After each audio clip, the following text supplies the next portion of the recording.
Speech off. Hi guys, welcome back to my channel. So, I am alone in the house. That's right, nobody is home. It is just me, which is a rarity. I probably mentioned in other videos, I am blind and I also have osteoporosis, which means my bones break really easy. And over the past few years, that's kind of worsened, which is why I was on some medication to make that better. We'll see how that went at my next bone density scan. But yeah, suffice it to say that they don't leave me alone in the house very often. And yeah, but my dad has been recently because he is walking the dogs and he cannot walk me along the trails and two big dogs at the same time. Therefore, I have to stay home, which is great. The thing that's sort of annoying is that I can't think of anything exciting to do with my newfound freedom. What am I supposed to do? Have drinks at noon? Nobody's around to party with. Not that I party. You know what I mean? I never get, to be just alone in the house. And so it just seems like I should be doing something celebratory or special or whatever. I don't know. But in any case, I'm alone in the house. And so I guess I'm doing videos. And the video I decided to do today is how I consume media as a blind person. So I wanted to talk about how I read books, the different places I get books, and the different ways that I watch TV. Because yes, I do watch TV. That is something that a lot of people just assume I don't do. First of all, they say, do you listen to that program? And it's like, okay, I get it. I can't see. But you're allowed to say watch TV. It sounds more natural. So yes, I watch TV. But let me start with how I consume books. There are two ways I consume Braille books. You have National Library Service for the Blind. I got them through Braille Institute Library. I've been a member of Braille Institute Library since I was 7. They used to provide audiobooks, like cassettes back in the day. Man, that makes me sound old. I'm only 31. But yeah, I used to get cassettes and Braille books. Now they do digital talking books, so you can download them onto your phone. They have an app now, the Bard app, and you can download Braille books onto your Braille note or Braille device and read them that way. So yeah, I don't use them as much as I used to because honestly, I've discovered Audible and Libro FM, which are the next two that I'm going to talk about. So yeah, I've discovered those two things, and I discovered Audible first. I mean, you all know what Audible is, right? It's audiobook service. You pay a membership, you get 1 credit a month. Yeah, right. I always have to have 3 or 4 extra credits. I'm always buying credits. 1 credit a month just doesn't do it for me. And then I also discovered Libro FM. And Libro FM is literally the same thing as Audible, except that instead of the money going to Amazon, it goes to the independent bookstore of your choice. So I decided to get Libro FM as well when the pandemic started. And I was going to give up my Audible membership. But then there were just so many good deals that I ended up keeping both. Yeah, I have a problem. I have a big problem. An audiobook addiction that I am not quitting. So yeah, I listen to books that way through Audible and Libro FM, but I will still occasionally go to Bard because there are some occasions when certain books are not available on audio through the commercial markets through Libro FM or Audible. And then sometimes Braille Institute will have made their own audiobook versions of those books. Not all the time. but I did find a Dorothy Koomson book that way. I still have not been able to listen to The Friend by Dorothy Koomson, which I have been dying to listen to, but I can't because The Friend is only available on Audible in the UK. So not fair. Actually, the first video I ever did on my channel is ranting about that. I want to read that book so bad, and I cannot. And it's not fair. But I did find other Dorothy Koomson books through Braille Institute's BARD app, or I guess National Library Services BARD app. I don't know. It's hard to tell the services apart. Whatever. But anyway. So yeah, you'll occasionally find a book that the commercial market didn't produce. So right now I am downloading the Little House books that are about Caroline, the Caroline years, because they're getting them on NLS, and it's really exciting because I've always wanted to read those. So I'm collecting them all, and then I'm going to read them probably soon. Maybe next month. I have a lot that I want to read that's for adults, but I've always wanted to read the Caroline books. I want to read the Martha books too, and I think it's the Charlotte books, but they're not available anywhere yet, blind friendly, so. But yeah, I also don't use BARD as much just because I am impatient and I must read a book that I really want to read as soon as it comes out, in which case Audible and Libro FM are the places I go. The other audiobook places that I have been using lately are Libby, through the library app. You add your library and you can check out books that way. And I recently learned about Hoopla. I don't like Hoopla as much. Just it's not that blind friendly. The interface, the app, it's just not great. But I'll use them if I have to. If I can get a book faster. So yeah, I use those too. And the last book service that I use is Bookshare. You pay I think they actually just up the fees.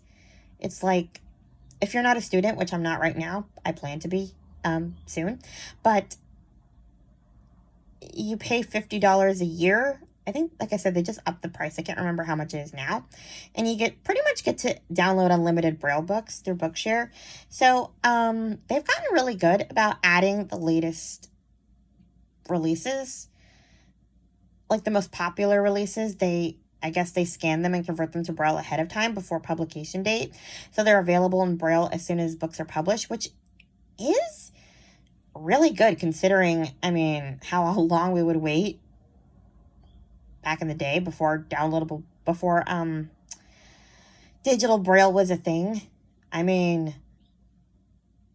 Miss Schindler, my Braille teacher, used to get mad at me because I used to be so impatient for a book that I would get the audiobook and not wait for the Braille copy.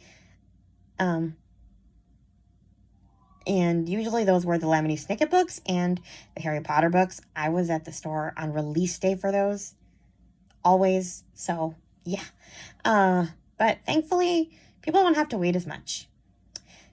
The only downside to Bookshare and BARD, is, at least in digital Braille, and I'm not sure if this is improved because I don't know what a kid's account would look like, but when I was a kid, I could download whatever I wanted digitally.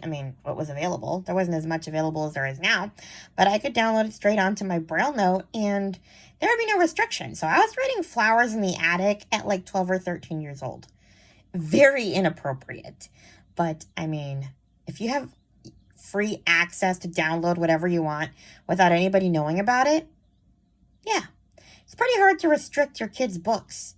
So I kind of think that's not great for parents, to have zero control over what their kids read. I am not for banning books, but I do think parents should be able to have a say. And as far as I know, they don't have a say over what we download in Braille. Because we're doing it, and they don't know we're doing it because they can't read our Braille notes. So, yeah, we could be reading all sorts of inappropriate, immoral, bad things on our Braille notes, and you wouldn't know about it. Hence why I read books about incest in middle school. It's so bad. Anyway, now on to TV. So,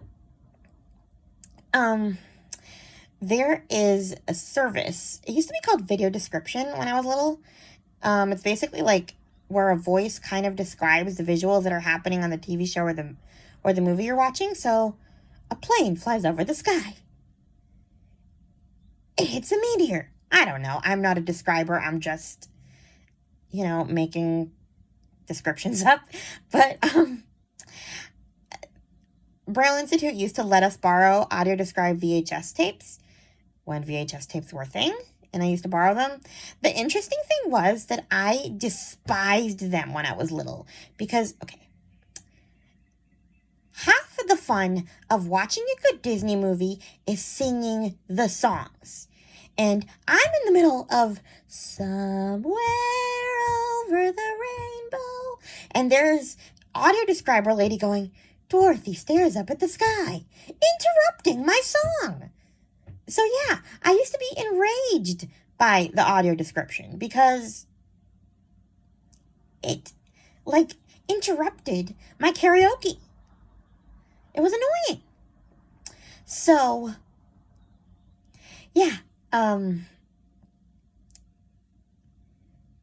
lost my train of thought. Oh, right. I was not as big a fan of audio description when I was a little kid as I became as an adult. Although I did watch I think, if I'm not wrong, it was the first audio-described movie in theaters when I was 9. It was How the Grinch Stole Christmas. I went to the theater and got to watch it with these headphones. They had these, headsets that you put on, and it would describe the movie, and so it wouldn't, disturb everybody else. So, yeah.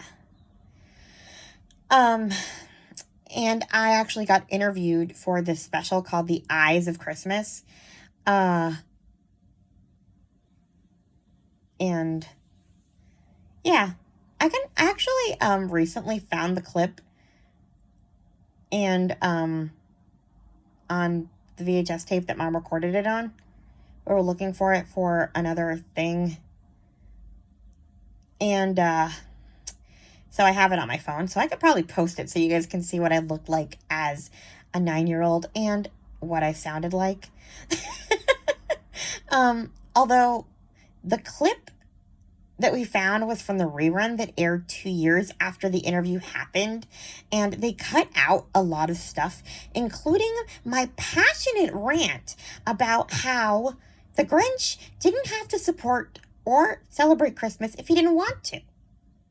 They put it in the first showing, but then decided that it wasn't in the spirit of Christmas for me to be discussing freedom of religion, so they took it out of the second one, which I was very much insulted by that.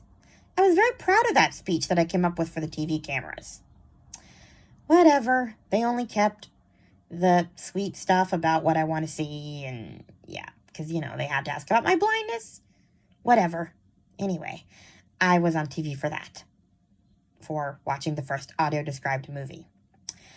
So, now, thankfully, audio-description is pretty common. All of, the originals in, Amazon and Hulu and Netflix, the originals that those companies do are audio-described. Apple TV. So, yeah, they're making sure that all of those are audio-described. And not every TV show on networks is audio-described, but a lot are. So, it helps. There's still a lot that they need to do, I think. To get to the older shows. They, actually just audio-described Friends. The TV show Friends. So you can get that on HBO Max. I'm hoping they do all the seasons of Grey's Anatomy because I watched that. They're auto-describing the most recent ones, and yeah. So I get to watch a lot of TV that way. Call the Midwife was one of my favorite shows. Still is, but that's auto-described on Netflix. So yeah, there's a lot of auto-description that happens on streaming platforms and on TV too, actually. Certain shows are auto-described on TV. You just have to change the settings on your remote to, I think it's SAP audio or something. so that you get the audio description for shows. So some of the reality shows are being audio described now. So yeah, it's kind of cool because I can watch more TV freely. But I don't necessarily rely on audio description a lot, especially if it's like a movie or TV show based on a book. I mean, chances are I know what's going to happen when I watch a movie or TV show that's based on a book I've already read, because I've already read the book, so I know the plot. Like Harry Potter. Was it nice when that was finally auto-described? Sure, but I never needed it, because I'd probably read the books a bazillion times before movie 1 even came out. Although I have to admit, I was really upset when I couldn't get audio description when I went to see that one in theaters. And honestly, I hate going to the movies because people get mad at you when you ask what's happening, because they don't want you talking in the movies. I went to see a musical once, and I was asking what happened, and this guy next to us goes, "Geez, I didn't pay good money to hear you talking." All right, calm down. It's not like I was yelling, I was whispering. Although I guess it's fair to say that my whisper voice is not exactly what you'd call quiet. I could work on my whispering, I suppose. I'm not good at it. Anyway, yeah, so those are kind of some of the ways that I consume media, TV, books, movies, all of that, as a blind person. I guess I thought you'd find that interesting, and it was just sort of a tangent I went on because I was recording and I'm alone in the house and I can yell as loud as I want. So, yeah, please like, comment, and subscribe, and I'll talk to you in my next video. Bye! Speech on. Stop recording.